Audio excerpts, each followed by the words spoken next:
So ಸ್ನೇಹಿತರೆ, ನಾವು ಇವಾಗ ಕಡಲೆಕಾಯಿ ಗಣೇಶ ನೋಡ್ಕೊಂಡು ಬಂದ್ವಿ.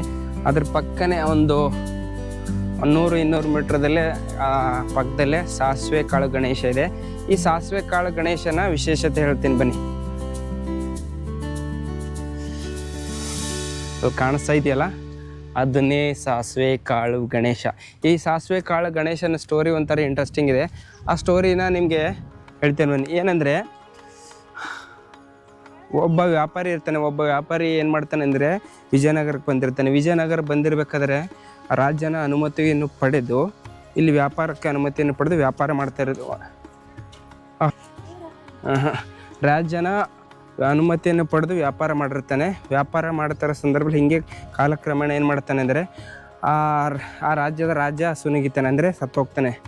ಆ ಸಂದರ್ಭದಲ್ಲಿ ಇವನೇನು ಮಾಡ್ತಾನೆ ಅಂದರೆ, ವ್ಯಾಪಾರಿ ತನ್ನ ರಾಜ ಅನುಮತಿ ಕೊಟ್ಟಿರೋಂಥ ರಾಜ್ಯನ ಒಂದು ಸ್ಮರಣಾರ್ಥವಾಗಿ ರಾಜ ಸತ್ತೋಗಿದ ಮೇಲೆ ಅವನ ಒಂದು ನೆನಪಿನ ಕಾಣಿಕೆಯಾಗಿ ಅವನೇನು ಮಾಡ್ತಾನೆ ಅಂದರೆ, ಹೀಗೆ ಗಣಪತಿಯನ್ನು ನಿರ್ಮಾಣ ಮಾಡ್ತಾನೆ. ಅಂದರೆ ಆ ವ್ಯಾಪಾರಿ ಸಾಸಿವೆ ವ್ಯಾಪಾರಿ ಮಾಡ್ತೀರಿ ಅಂತ ಹೇಳ್ತಾ ಇದ್ದರು. ಹಾಗಾಗಿ ಅವನ ಸ್ಮರಣಾರ್ಥವಾಗಿ ಈ ಗಣಪತಿಯನ್ನು ನಿರ್ಮಾಣ ಮಾಡ್ತಾನೆ.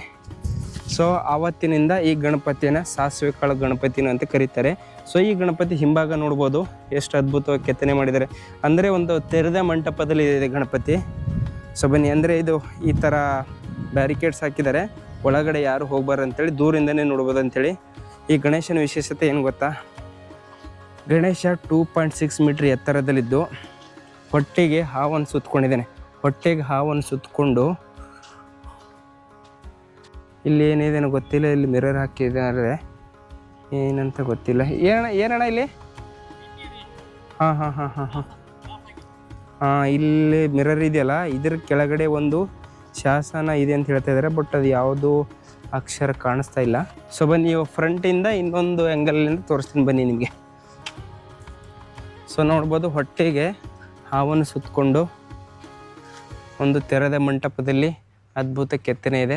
ಸೊ ಎಲ್ಲ ಕಡೆಯೂ ಓಪನ್ ಆಗಿದೆ, ಸುತ್ತಮುತ್ತಲೂ ಪಿಲ್ಲರ್ಸ್ಗಳಿದ್ದಾವೆ. ಸೊ ಇದು ಸಾಸಿವೆ ಕಾಳು ಗಣೇಶನ ಸ್ಟೋರಿ ಆಗಿದೆ.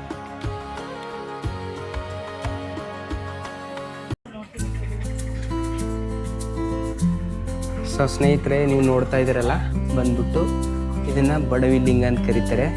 ಸೊ ಇದರಲ್ಲಿ ಹೆಂಗಂದರೆ 365 ದಿವಸನೂ ಕೂಡ ಇದರಲ್ಲಿ ನೀರು ಇರುತ್ತೆ ಅಂತ ಹೇಳ್ತಾರೆ. ಸೊ ನೋಡ್ಬೋದು, ಮೇಲೆ ಓಪನ್ ಆಗಿದೆ. ಏನೋ ದಾಳಿ ಮಾಡಿಬಿಟ್ಟು ಕೊಲ್ಯಾಪ್ಸ್ ಮಾಡಿದಾರೋ ಏನೂ ಗೊತ್ತಿಲ್ಲ.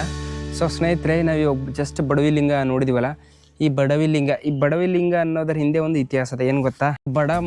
ಹೆಣ್ಮಗಳು ಏನು ಮಾಡ್ತಾಳೆ ಅಂದರೆ, ಒಂದು ಹರಕೆ ಹೊತ್ತಾಳೆ ದೇವರಿಗೆ. ಹರಕೆಗೆ ದೇವರು ಪ್ರಸನ್ನರಾಗಿ ಹರಕೆನೇ ತೀರಿಸಿಬಿಡ್ತಾನೆ. ಸೊ ಆವಾಗ ಏನು ಮಾಡ್ತಾಳೆ ಗೊತ್ತಾ?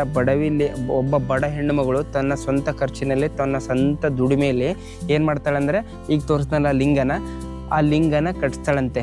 ಸೊ ಹಾಗಾಗಿ ಆಗಿನಿಂದ ಅದನ್ನು ಬಡವಿ ಲಿಂಗ ಅಂತ ಕರೀತಾರಂತೆ. ಸೊ ಇಮ್ಯಾಜಿನ್ ಮಾಡ್ಬೋದು, ಆ ಕಾಲದಲ್ಲೇ ಆ ಹೆಣ್ಮಗಳು ತನ್ನ ಸ್ವಂತ ಖರ್ಚಿನಲ್ಲಿ ಇಂಥ ದೊಡ್ಡದಾಗಿರೋ ಲಿಂಗ ಕಟ್ಟಿತಾಳೆ ಅಂದರೆ ಎಷ್ಟು ಇಮ್ಯಾಜಿನ್ ಮಾಡ್ಕೊಳ್ಳಿ, ಆವಾಗಲೇ ಎಷ್ಟು ಶ್ರೀಮಂತರಿದ್ರು ಅಂತೇಳಿ. ಏನನ್ಸುತ್ತೆ ನೋಡಿ, ಚೆನ್ನಾಗಿ ಅನಿಸುತ್ತೆ ಅಂತೆ. ಸೊ ಹಂಗಾಗಿ ಅದ್ರ ಪಕ್ಕನೇ ಉಗ್ರ ನರಸಿಂಹ ಇದೆ. ಸೊ ಬನ್ನಿ, ಅದನ್ನು ತೋರಿಸ್ತೀವಿ. ಆಮೇಲೆ ಇದು ಬಡವಿ ಲಿಂಗ ಇದೆಯಲ್ಲ, ಬಡವಿ ಲಿಂಗದಲ್ಲಿ 365 ದಿವಸನೂ ಕೆಳಗಡೆ ನೀರು ಇರುತ್ತೆ. ಅದು ಬಂದು ಎಷ್ಟು ಫೀಟ್ ಹೇಳಿದ್ರೆ ಅದು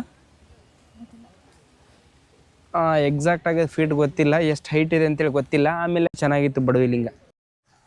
ಸೊ ಸ್ನೇಹಿತರೆ, ಬಿಸಿಲು ನೋಡಿದರೆ ಬೆಂಕಿ ಇದ್ದಂಗಿದೆ. ಸೊ ಈ ಬಿಸಿಲಲ್ಲಿ ಬಡವಿ ಲಿಂಗ ಪಕ್ಕನೇ ಇನ್ನೊಂದಿದೆ, ಯಾವುದಂತ ತೋರಿಸ್ತೀನಿ ಬನ್ನಿ ನಿಮಗೆ. ಇಲ್ಲಿ ಕಾಣಿಸ್ತಾ ಇದೆಯಲ್ಲ, ಈ ಸ್ಟ್ಯಾಚು ಬಂದ್ಬಿಟ್ಟು ಲಕ್ಷ್ಮೀ ನರಸಿಂಹ ದೇವಾಲಯ ಅಂತ ಕರೀತಾರೆ.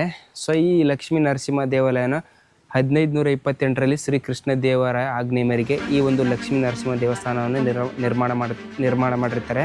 ಸೊ ನೋಡ್ಬೋದು ಎಷ್ಟೊಂದು ವಿಶಾಲ ಪ್ರದೇಶ ಇದೆ ಅಂತೇಳಿ.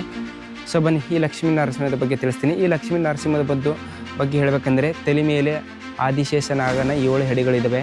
ಸೊ ಅಲ್ಲಿ ನೀವು ನೋಡ್ತಾ ಇರ್ಬೋದು, ಕೈ ಕಟ್ಟಾಗಿರೋದು. ಆಮೇಲೆ ಇನ್ನೊಂದೇನೆಂದರೆ, ವಿಶೇಷವಾಗಿ ಈ ಲಕ್ಷ್ಮೀ ನರಸಿಂಹ ತೊಡೆಯ ಮೇಲೆ ಬಲಭಾಗದಲ್ಲಿ ಲಕ್ಷ್ಮಿ ಕೂತಿದ್ರಂತೆ. ಸೊ 1565ರ ತಾಳಿಕೋಟೆ ಯುದ್ಧ ನಂತರ ಏನಾಗುತ್ತೆ ಅಂದರೆ ಧ್ವಂಸ ಆಗಿರುತ್ತೆ, ಅಂದರೆ ಆ ಸ್ಟ್ಯಾಚ್ಯೂನು ಬಿದ್ದೋಗಿರ್ತದೆ. ಸೊ ನೀವು ನೋಡ್ಬೋದು ಕಾಲು ಕೈ ಎಲ್ಲನೂ ಅಲ್ಲಿ ಎಲ್ಲನೂ ಬಿದ್ದೋಗಿದ್ದಾವೆ. ಸೊ ಹಂಗಾಗಿ ದಾಳಿಯ ಸಂದರ್ಭದಲ್ಲಿ ಕಟ್ಟಾಗಿ ಬಿದ್ದೋಗಿದೆ. ಸೊ ಜನರು ಇದನ್ನು ಏನು ಭಾವಿಸ್ತಾರೆ ಅಂದರೆ ಉಗ್ರ ನರಸಿಂಹ ಅಂಥೇಳಿ ತಪ್ಪಾಗಿ ತಿಳ್ಕೊಂಡಿರ್ತಾರೆ. ಇದು ಬಂದುಬಿಟ್ಟು ಲಕ್ಷ್ಮೀ ನರಸಿಂಹ ದೇವಸ್ಥಾನ ಆಗಿದೆ. ಸೊ ಇದನ್ನು 1528ರಲ್ಲಿ ಕೃಷ್ಣದೇವರಾಯನ ಆಜ್ಞೆ ಮೇರೆಗೆ ಈ ಒಂದು ಸ್ಟ್ಯಾಚ್ಯೂನ ಕಟ್ಟಿರ್ತಾರೆ. ಎಕ್ಸಾಕ್ಟಾಗಿ ನೀವು ನೋಡ್ಬೋದು, ಬಡವಿಲಿಂಗ ಇದೆಯಲ್ಲ, ಬಡವಿಲಿಂಗ ಪಕ್ಕನೇ ಲಕ್ಷ್ಮೀ ಉಗ್ರ ನರಸಿಂಹ ಸ್ಟ್ಯಾಚ್ಯೂ. ಇದು ಕಾಣಿಸ್ತಾ ಇದೆಯಲ್ಲ, ಈ ದೇವಸ್ಥಾನದ ಒಳಗಡೆನೆ ಕಡಲೆಕಾಯಿ ಗಣೇಶನ ಒಂದು ವಿಗ್ರಹ ಇದೆ. ಬನ್ನಿ, ಯಾವ ಕಡೆ ನೋಡಿದ್ರೆ ಬರೀ ಬಂಡೆ ಬಂಡೆ ಬಂಡೆ, ದೇವಸ್ಥಾನ ದೇವಸ್ಥಾನ. ಸೊ ನೋಡಿ, ಇನ್ನೊಂದು ಅಡ್ವಾಂಟೇಜ್ ಏನಂದರೆ, ನಾವು ಈ ವೀಕೆಂಡ್ ಇದ್ದ ಅಂದರೆ ವರ್ಕಿಂಗ್ ಡೇಯಲ್ಲಿ ಬಂದಿರೋದ್ರಿಂದ ಸ್ವಲ್ಪ ಜನ ಕಡಿಮೆ ಇದ್ದಾರೆ. ಹಾಗಾಗಿ ನಾವು ಎಲ್ಲನೂ ಫ್ರೀಯಾಗಿ ನೋಡ್ಕೊಂಡು ಬರುವಂಥ ಒಂದು ಅವಕಾಶ ಸಿಕ್ಕಿದೆ. ಸೊ ಒಳಗಡೆ ಕಡಲೆಕಾಯಿ ಗಣೇಶ ಇದೆ. ಬನ್ನಿ, ಕಡಲೆಕಾಯಿ ಗಣೇಶ ಇದೆ ಅಂತ ತೋರಿಸ್ತೀನಿ.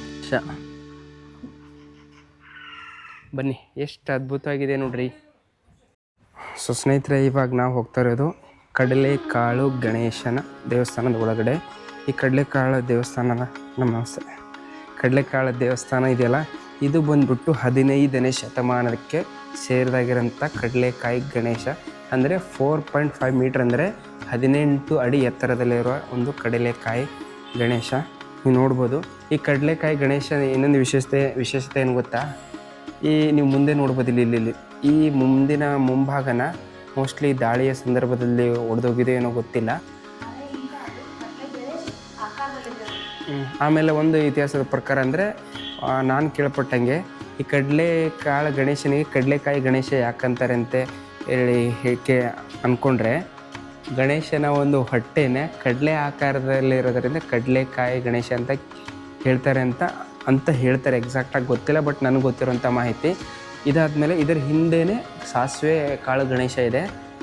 ಸೊ ಬನ್ನಿ, ಇದು 15ನೇ ಶತಮಾನಕ್ಕೆ ಸೇರಿರೋಕ್ಕಂಥ ಒಂದು ಕಡಲೆಕಾಯಿ ಗಣೇಶ ದೇವಸ್ಥಾನ. ನೋಡಿ, ಒಂದಕ್ಕಿಂತ ಒಂದು ಅದ್ಭುತವಾಗಿದೆ. ಈ ಹೊರಗಡೆ ಬಂದರೆ ಈ ಥರ ನೋಡಿ, ಕಂಬಗಳಿಂದ ಅದ್ಭುತವಾಗಿ ಕೆತ್ತನೆ ಮಾಡಿರೋಕ್ಕಂಥ ಸುಂದರವಾದ ಕಡಲೆಕಾಯಿ ಗಣೇಶನ ದೇವಸ್ಥಾನ.